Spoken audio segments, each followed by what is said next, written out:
Bienvenidos y bienvenidas. La historia de hoy rebasa los límites de la crueldad humana. Te advierto que es un contenido grotesco e impactante.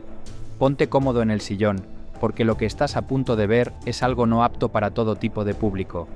Esta es una historia de venganza y canibalismo, que sin duda tiene todas las credenciales para figurar como una de las primeras en la hora de las pesadillas. Antes de comenzar, te invito a darnos un like, suscríbete y activar la campanita. La mente humana es un espacio individual donde cada ser construye sus dimensiones psicológicas. Muchos psicólogos, a partir de Carl Jung, sostienen que el sustento de las representaciones de la realidad reside en la mente humana. Ahí se generan y permanecen como el impulso que motiva cada actuación. Esta apertura tiene pertinencia para contextualizar el caso de hoy. Me referiré al macabro caso de Joseph Roy Metheny, un hombre para quien la venganza resultó ser la motivación para cometer crímenes atroces. Antes de entrar en materia, consideraremos cuáles son esos factores de la mente humana que fortalecen el acto de la venganza como mecanismo inadecuado para saldar algún conflicto. Número 1. Ira. La ira es una emoción intensa que puede impulsar a una persona a buscar venganza. Puede surgir como respuesta a sentirse agraviado, humillado o herido emocionalmente. Número 2. Sentimiento de injusticia. La percepción de haber sido tratado injustamente puede llevar a la venganza como una forma de restaurar el equilibrio y obtener una sensación de justicia personal. Número 3. Deseo de restaurar el control. La venganza puede ser vista como una forma de recuperar el control sobre una situación o sobre la propia vida, especialmente cuando se ha experimentado una sensación de impotencia o victimización. Número 4. Deseo de retribución. El deseo de hacer que el perpetrador experimente el mismo dolor o sufrimiento que se siente puede ser un motivador para buscar venganza. Número 5. Necesidad de reparación emocional. Algunas personas pueden sentir que solo a través de la venganza podrán sanar sus heridas emocionales y recuperar su bienestar psicológico. Número 6. Deseo de proteger la propia reputación. La necesidad de proteger el sentido de autoestima y dignidad puede llevar a buscar venganza como una forma de demostrar fuerza y evitar ser considerado débil o vulnerable. Ahora sí, la historia. Esta historia surgió como consecuencia de una venganza. Las palabras del protagonista despertaron en él un gusto por el consumo de carne humana, la cual ha sido descrita por algunos psicólogos como una forma superior de materializar el poder y control cuando se asesina a alguien. Esto tal vez fue lo que motivó a Joseph Roy Metheny, un hombre obeso mórbido con una mirada perturbadora, un rostro de facciones rústicas y una sonrisa intimidante, con una altura de 1,80 m y más de 150 kilos. En su testimonio mencionó que, cuando te encuentres en la carretera con un puesto de hamburguesas desconocido, reflexiona sobre esta historia, ya que nunca sabes a quién podrías estar comiendo. Joseph Roy Metheny nació el 2 de marzo de 1955 en Baltimore, Estados Unidos. Según algunas fuentes, creció en una familia numerosa de 6 hijos, donde a menudo eran descuidados por sus padres. Esto se debía a que su padre sufría de alcoholismo y gastaba todo su dinero en la bebida, lo que obligaba a su madre a trabajar arduamente para mantenerlos. A los 6 años, su padre falleció en un accidente automovilístico y los hijos quedaron bajo el cuidado de su madre, quien asumió la responsabilidad de liderar la familia. Sin embargo, debido a las dificultades financieras, ella aún tenía que descuidarlos más, trabajando en turnos dobles como camarera y como conductora de camiones de comida para asegurar un mayor ingreso. Con frecuencia, él y sus hermanos eran enviados a vivir con familias diferentes en el sistema de acogimiento familiar. Este sistema proporciona un lugar seguro temporal para niños en situaciones de peligro, abuso o abandono, hasta que se determine si pueden regresar con sus padres biológicos o si la familia de acogida desea adoptarlos. Joseph encontró consuelo en la comida y comenzó a comer compulsivamente, lo que provocó un grave problema de obesidad que se agravó a medida que crecía. A los 18 años, afirmó que se unió al ejército de Estados Unidos en 1973 y fue destinado a Alemania. Durante su servicio, Joseph desarrolló una adicción a las drogas, lo que causó un cambio notable en su comportamiento y fue el comienzo de muchos problemas que vendrían después. Su madre comenzó a notar cómo su hijo se estaba deteriorando y se estaba alejando cada vez más de la familia. En contraste, la madre de Joseph afirmó que, a pesar de su situación económica precaria y su arduo trabajo como camarera y conductora de camiones de comida, logró proporcionarles a sus hijos una vida familiar normal, sin que nunca pasaran hambre ni fueran enviados a hogares de acogida. De hecho, destacó que Metheny era un estudiante muy capaz, siempre educado y generoso durante su infancia. Agregó que era inteligente y tuvo una infancia feliz. Si alguien lo descuidó, fue su propia responsabilidad. Nuestra vivienda era bastante decente. Sus amigos conocían a Joseph como Tiny, debido a su gran estatura de 1,85 m y su cuerpo robusto. Lamentablemente, su adicción lo arrastró por el mismo camino que su padre, llevándolo a pasar tiempo en bares y cantinas, mezclándose con personas sin hogar y aquellos que improvisaban campamentos al sur de Baltimore. Fue en este lugar donde conoció a una mujer, cuyo nombre se desconoce, con la que tuvo su primer hijo. Al enterarse de su próxima paternidad, Joseph logró conseguir un trabajo estable en una empresa, donde se destacaba por su inteligencia, elocuencia y educación. Sin embargo, muy pocos sabían que lidiaba con un problema de adicción. Todo comenzó en la noche de julio de 1994. Joseph se encontraba trabajando en la empresa Palex, manejando un montacargas, ya que esta empresa se dedicaba a la fabricación y venta de tarimas. Esa noche, trabajó hasta tarde y se quedó haciendo horas extras. Después de terminar su jornada laboral, se dirigió a su casa como solía hacerlo. Al abrir la puerta, encendió la luz y se dio cuenta de que la casa estaba vacía. Ni su hijo de 6 años ni su esposa estaban allí. Ella se había llevado todo y lo había abandonado. Al ver el silencio en su hogar, se enojó.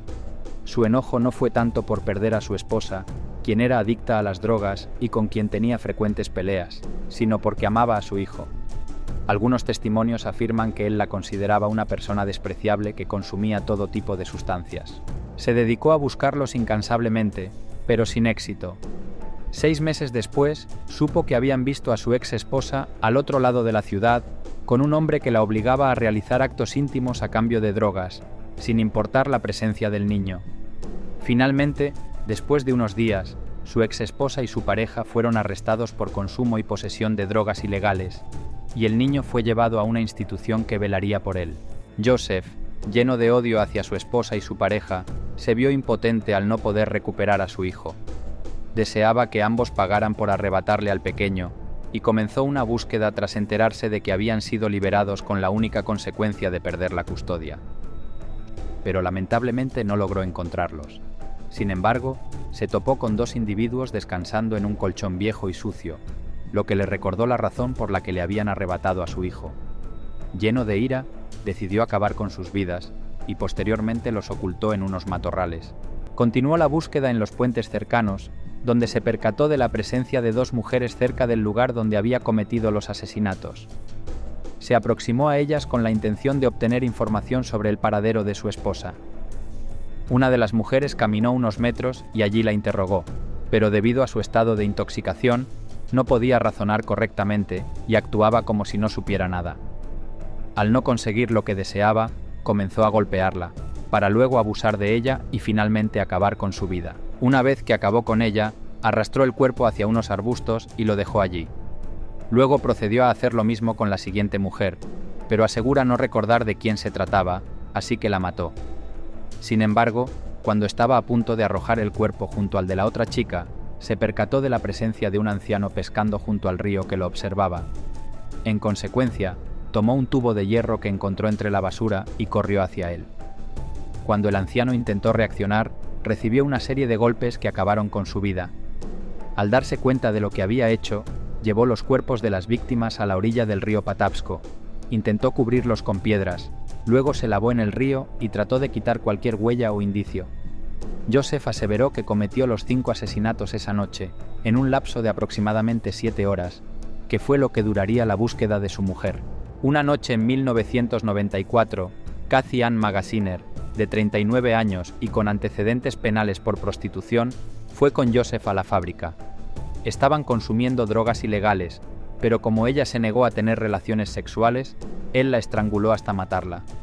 Después, Metheny cavó una fosa poco profunda en un pequeño bosque detrás de la fábrica, donde el cuerpo pasó desapercibido y permaneció allí durante 6 meses. Joseph declaró que decapitó a la víctima y tiró la cabeza a la basura, mientras que el cuerpo permaneció en el lugar durante varios años. Fue el 2 de agosto de 1995 cuando se encontraron los cadáveres de dos indigentes, quienes fueron identificados como Randall Brewer y Randy Baker. Después de varias semanas, Metheny fue acusado de ambos homicidios. Se utilizaron como pruebas los testimonios de varios testigos quienes aseguraron que vieron a un hombre gordo y corpulento en las inmediaciones de los puentes esa noche. Pronto dieron con el paradero de Joseph y fue arrestado. En esta oportunidad no pudo conseguir la libertad bajo fianza. Tuvo que permanecer en la cárcel de Baltimore durante 18 meses mientras se celebraba el juicio. No obstante, las autoridades carecían de evidencias que lo incriminaran. Después de ser absuelto por falta de pruebas, tras una semana de juicio, se descubrió que otra persona, también sin hogar, había sido el responsable del delito. Al ser liberado, se dirigió a su antiguo empleo en una empresa de pallets de madera para solicitar que lo reintegraran. Su jefe, Tom Spicer, accedió a su solicitud, considerándolo un buen trabajador. Además, le permitió quedarse en un pequeño remolque que estaba en la propiedad, ya que Joseph no tenía un lugar donde vivir después de su tiempo en prisión. Como muestra de confianza, Tom le entregó las llaves de todo el lugar, confiando en su buena voluntad. Sin embargo, Tom no sabía que Joseph tenía otros planes en mente. Aprovecharía la ubicación aislada de la empresa en una calle sin salida para cometer otros crímenes. En noviembre de 1996, Kathy Spicer fue atraída por él y tras resistirse a tener relaciones sexuales, la apuñaló hasta dejarla sin vida. Joseph enterró el cuerpo dentro de la fábrica, pero antes cortó la carne de su víctima y la colocó en recipientes, que luego guardó en la nevera. Esa misma semana comenzó a vender hamburguesas en un pequeño puesto en el que mezcló la carne de cerdo y ternera con la de Kathy. Asombrado, dijo que nadie notó la diferencia en el sabor e incluso recibió elogios por ser las mejores hamburguesas que habían probado. Sin embargo, todo se complicó cuando se quedó sin carne especial. El 8 de diciembre de 1996, Rita Kemper sería la nueva víctima de Joseph. La llevó a la fábrica donde compartieron drogas durante un buen rato en el interior del remolque. Pero cuando intentó desvestirla, ella no quiso tener relaciones sexuales y ante la desesperación empezó a gritar. Como no había quien la ayudara, en un descuido de Joseph, se alejó del remolque. Él logró alcanzarla y la llevó de nuevo al remolque. Le dijo que la iba a asesinar, pero Rita logró escaparse. Desesperada, corrió hasta una cerca con alambres de púas en la parte superior. Sin embargo, ella logró saltarla. Corrió hacia la carretera donde fue recogida por un hombre que pasaba en una camioneta. Desde una estación de servicio cercana llamaron a la policía. Mientras tanto, Joseph recogió su ropa. Estaba seguro de que pronto irían por él. Al salir del remolque, listo para la fuga, un oficial de policía lo obligó a tirarse en el suelo. Lo detuvieron y comenzaron a interrogarlo. Joseph negó las acusaciones por las que había sido detenido.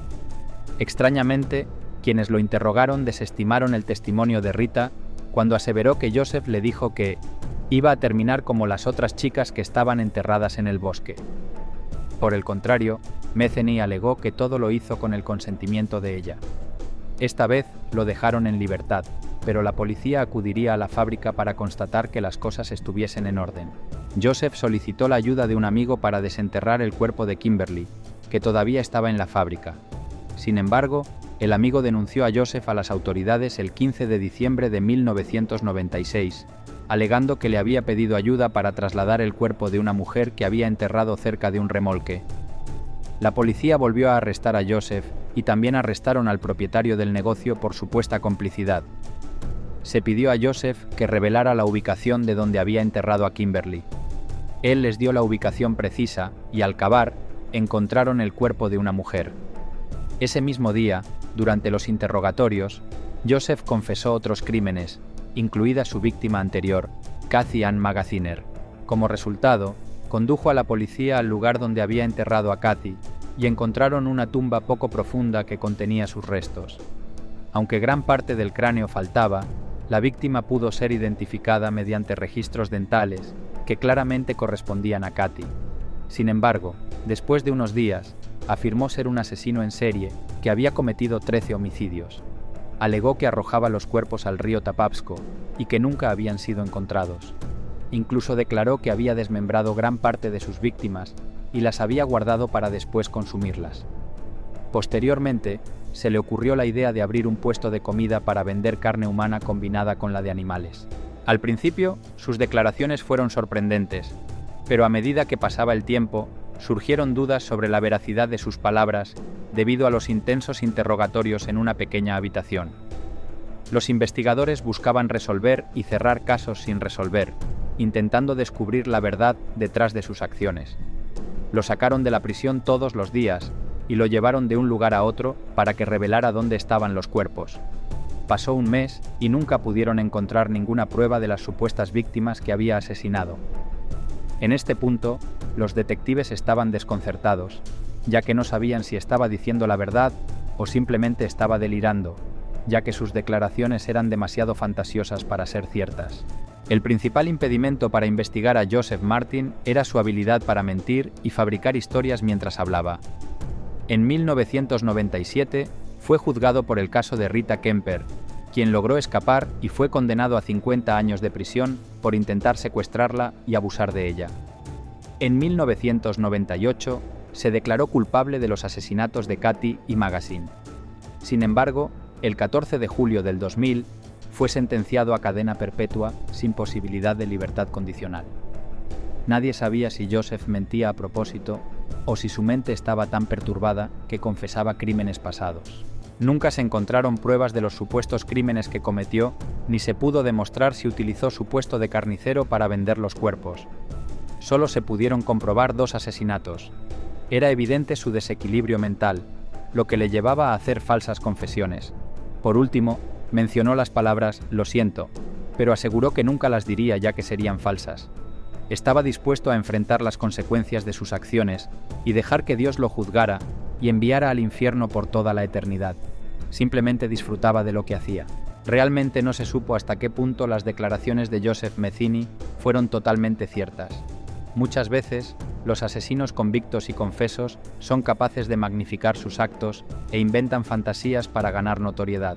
Y como dijimos al principio, que es en la mente humana donde residen los fundamentos de la actuación humana, imaginen cómo estuvo funcionando la mente de un ser que se intoxicaba con drogas. Recuerden que en este canal no ensalzamos ni estigmatizamos a los asesinos, simplemente presentamos los hechos con objetividad. Si te ha gustado este vídeo, hazlo saber en los comentarios. ¿Acaso crees que realmente estemos en riesgo de comer alguna hamburguesa con carne especial en algún sitio de nuestra ciudad?